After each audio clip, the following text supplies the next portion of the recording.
கொல்கத்தாவில் போராட்டத்தில் ஈடுபட்டு வந்த இளநிலை மருத்துவர்கள் போராட்டத்தை வாபஸ் பெறுவதாக அறிவித்துள்ளனர்.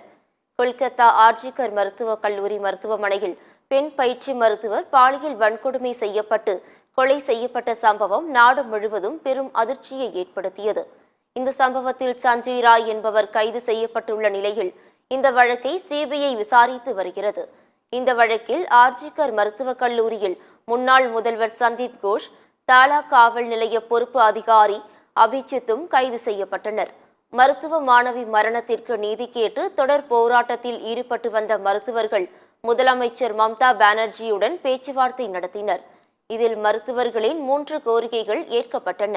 இதைத் தொடர்ந்து போராட்டத்தில் ஈடுபட்டு வந்த இளநிலை மருத்துவர்கள் போராட்டத்தை வாபஸ் பெறுவதாக அறிவித்துள்ளனர். நாளை முதல் பணிக்கு திரும்புவதாக தெரிவித்துள்ளனர். நாளை முதல் பணிக்கு திரும்பினாலும் நிலுவையில் உள்ள கோரிக்கைகளை நிறைவேற்றும் வரை புறநோயாளிகள் பிரிவில் பணியாற்ற மாட்டோம் என்று கூறியுள்ளனர்.